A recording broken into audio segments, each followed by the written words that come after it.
نے وہ سنا ہوگا ایک مشہور اداکارہ ثنا خان جس کے آج کل سوشل میڈیا پہ بڑا چل رہا ہے.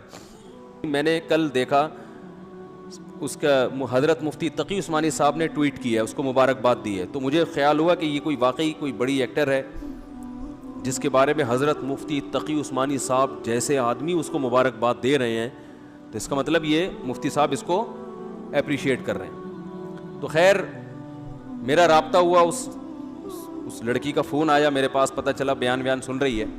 میں نے یہ اس کی اجازت سے آپ کے سامنے شیئر کر رہا ہوں. یہ جو میں بات ابھی کر رہا ہوں نا, اس کی پرمیشن سے. اس نے کہا کہ آپ بتائیں لوگوں کو کہ میں نے آپ کو کال کر کے اپنی کارگزاری سنائی ہے, اور مقصد اس کا بھی صرف حوصلہ افزائی ہے. تو اس نے مجھے بتایا کہ پہلی بات تو یہ کہ میرے اوپر قطعاً کسی قسم کا کوئی دباؤ نہیں ہے جس کی بیس پہ میں توبہ کر کے بالی ووڈ کو میں نے چھوڑا ہے. اس نے بتایا کہ پہلی بات مجھ پہ کوئی کسی قسم کا دباؤ نہیں ہے, کیونکہ اس پہ الزامات لگ رہے ہیں مولویوں نے الو بنایا, مولویوں نے بیوقوف بنایا, یہ کیا وہ کیا. پہلی دفعہ تو بیچاری کا مجھ سے رابطہ ہوا ہے, ٹھیک ہے نا.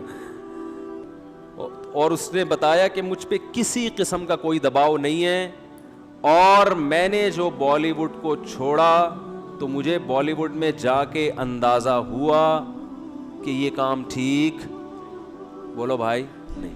اس میں عزت ہے, شہرت ہے, لیکن غلط طریقے سے عزت اور غلط طریقے سے دولت. عزت شہرت اور دولت جو دو چیزیں ہوتی ہیں نا انسان, دنیا کی ڈیفینیشن کیا ہے؟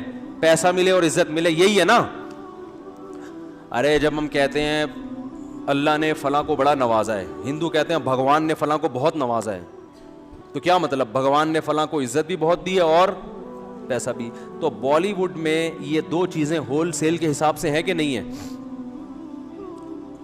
شہرت بھی اور روکھڑا بھی. اس نے بتایا کہ ایک ایک ربن کاٹنے کے ٹھیک ٹھاک پیسے مل جاتے ہیں, صرف افتتاح کر رہے ہیں نا کہیں جا کے صرف کینچی سے. ابے یار مجھے پتا چلا ہم مولانا لوگوں کو تو کوئی ڈھیلا بھی نہیں دیتا, ہم نے تو پتہ نہیں کتنے ربن کاٹے ہیں یار. دکان کا افتتاح, مفتی صاحب آئیں یہ کاٹ دیں اور دعا بھی, ہم تو فری پھوکٹ میں آئے اور نکل لیے. تو یہ عجیب سی بات ہے, مجھے آج پتہ چلا کہ یار اس پہ بھی کیا ملتے ہیں, پیسے ملتے ہیں. تو پھر میں اس لیے نہیں کہہ رہا پیسے دینا شروع کر دیں, کم از کم مولویوں کی قدر تو کر لیں یار, سمجھ رہے ہو, کچھ قدر تو کر لیں. فری پھوکٹ میں اتنے کام کر رہی ہے. تو اس نے بتایا کہ ایک ربن کاٹنے کے اتنے پیسے, ان افتتاح کر کے بھی فلاں ایکٹریسز آئی ہیں اور ماشاءاللہ ہمارے ہاں. تو اس نے کہا میں عمرہ کرنے گئی انہی پیسوں سے, لیکن میرے دل میں خلش تھی کہ میں اللہ کے گھر بھی حلال پیسوں سے نہیں آئی. ایک عالم کی بات یاد آئی کہ ہیرا ہے نا, ہیرا وہ کیچڑ میں پڑا ہوا ہو پھر بھی وہ ہوتا کیا ہے؟ ہیرا. تو یہ جو کلمہ ہے نا, کلمہ لا الہ الا اللہ, ایمان, یہ بڑی زبردست چنگاری ہے.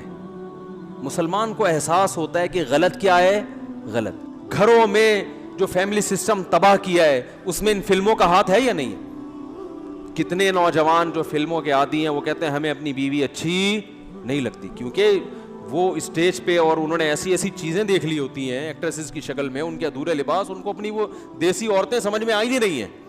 اور یہ عورتیں ان جیسی بن نہیں سکتی کیونکہ اس کے لیے بہت زیادہ حیا لیس ہونا پڑتا ہے. اس کے لیے میڈیا کیا کہہ رہا ہے, عورت میں کانفیڈنس پیدا کرو. کانفیڈنس نام ہے کانفیڈنس, لیکن اصل میں وہ کہہ رہے ہیں ان میں حیا کو, ارے بولنے پر پابندی ہے, حیا ختم. دیکھو ہر برائی پہ لیبل اچھا لگایا جا رہا ہے نا.